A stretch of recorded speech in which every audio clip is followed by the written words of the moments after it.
మన ప్రభు అయిన యేసుక్రీస్తు నామంలో మీకు మా శుభాభివందనములు. ఈరోజు దేవుని వాగ్దానము, వారిక నెన్నటికి కృషింపక నీళ్లు పారు తోట వెళ్ళేనందురు, వారి దుఃఖములకు ప్రతిగా సంతోషమిచ్చి వారిని ఆదరించెదను. విచారము కొట్టివేసి నేను వారికి ఆనందము కలుగజేతును.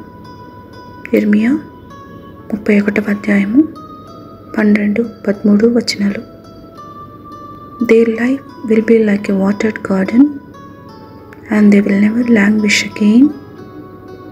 For I will turn their mourning into joy, and will comfort them and give them joy for their sorrow. Jeremiah chapter 31 verses 12 and 13. ప్రార్థన. ప్రేమగల ప్రభువా, మాకిచ్చిన ఈ నూతన దినములకై వందనాలు. వాగ్దానంలో నెరవేర్చువాడవు, నిబంధనను స్థిరపరచువాడవు, మాట తప్పని మార్పు లేని దేవుడు అని మీకు మా కృతజ్ఞతలు.